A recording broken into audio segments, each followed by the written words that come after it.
नमस्कार, प्रणाम। सम्बन्ध टिकाइरहनको लागि ठुलो आड भरोसा चाहिन्छ। तर बिछोडको लागि एउटा सानो गल्ती नै काफी हुन्छ। इतिहासले बताएको छ, अक्सर शक्तिशाली शरीरवाला, शक्तिशाली दिमागवालाको बढी गाढ हुन्छन्। तपाईँको समय सीमित छ। आफ्नो आत्मालाई खुसी पार्नुहोस्, समाजलाई होइन। हर कोही प्रतिभाशाली हुन्छन्, तर तपाईँ माछालाई रुख चढ्न सक्ने क्षमताको आधारमा मूल्याङ्कन गर्नुभयो भने माछाले जीवनभर न्याय पाउँदैन।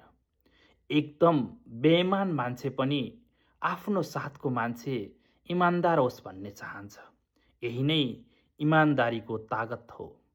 जबसम्म तपाईँलाई कुनै कुराको पूर्ण जानकारी हुँदैन, तबसम्म तपाईँ चुप रहन सक्नुपर्छ, किनकि अधुरो सत्य पूर्ण झुटभन्दा कैयौँ गुणा ज्यादा खतरनाक हुन्छ। जहाँ हुनुहुन्छ, स्वस्थ, व्यस्त र मस्त रहनुहोला।